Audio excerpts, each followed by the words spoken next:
Hello there! Welcome to Timbercraft Chronicles. We're thrilled to have you join us on this exciting journey into the world of woodworking.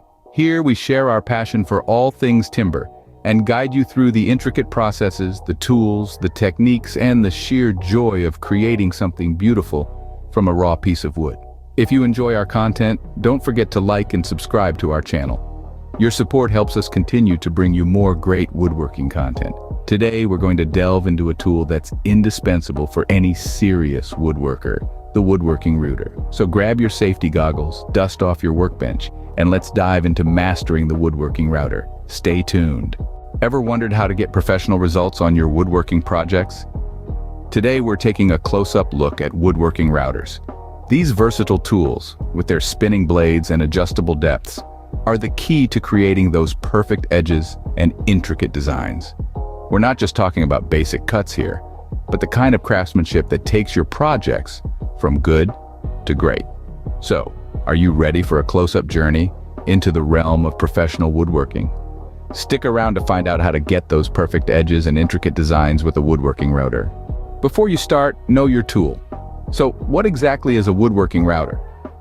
This trusty companion of the woodworking world is a versatile power tool with a spinning cutter, or bit, that hollows out areas in the surface of a workpiece. We're giving you a close-up view of the motor, the powerhouse, which spins the bit at high speeds, enabling it to cut through the wood. The motor is housed within the base, which not only provides stability but also guides the router along your workpiece. Then there's the collet, a vital component that holds the bit in place. It's like the hand that grips the pen as you write, ensuring precision and control. Each of these features plays a crucial role in the router's function, contributing to its capability to create smooth and consistent cuts. Whether you're crafting a simple picture frame or a complex piece of furniture, the router is your go-to tool. Now that you've had a close-up look at your router, let's move on to how you can use it for your projects. Ready to start routing? First, let's set up your router properly. We're giving you a close-up on how to set up your router correctly to get those professional results we're after. To begin with, make sure your workpiece is secured. You don't want it dancing around while you're trying to work your magic. Use clamps or a vise to hold it firmly in place. Next, select the correct bit for your project. There's a variety to choose from: straight, chamfer, edge forming, the list goes on. Each bit has its unique purpose and can dramatically change the outcome of your project, so choose wisely. Then it's time to set the appropriate depth of cut.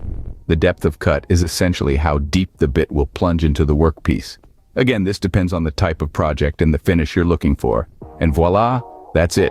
You've successfully set up your router. Great, your router is all set. Let's move on to the actual routing process. Now comes the fun part, using your router. To get started, you'll need to hold your router firmly with both hands. We're showing you a close-up of how it's done. The router's handles are there for a reason, providing you with control and stability.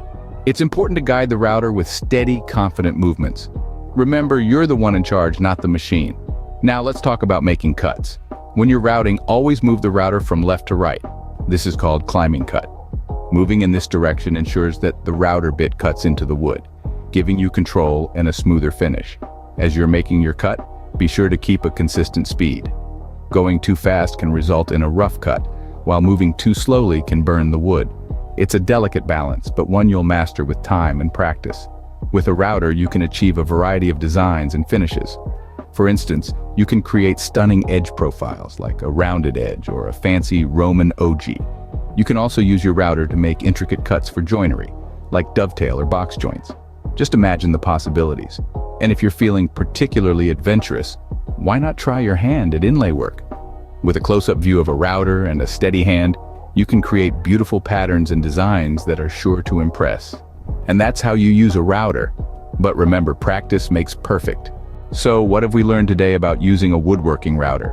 We've journeyed from understanding the basics of a router, its various features, and the magic it can create in our woodworking projects. We've discovered that setting up your router correctly is a critical step, ensuring that all the components are in the right place for a smooth operation. We then dove into the practical side of using the router, where we saw how the tool can be used to transform simple pieces of wood into intricate designs and professional-looking finishes. We've learned how to adjust the depth of cuts, change bits, and even how to maintain the router for longevity. Remember, practice makes perfect. Don't be discouraged if your first few attempts don't yield perfect results. It's all part of the learning process. So, keep experimenting, keep learning, and keep creating. With these tips, you're well on your way to achieving professional results on your woodworking projects. Happy routing. Thank you for watching. If you enjoyed this video, please like and subscribe. Don't forget to check out our other videos for more woodworking tips and tricks.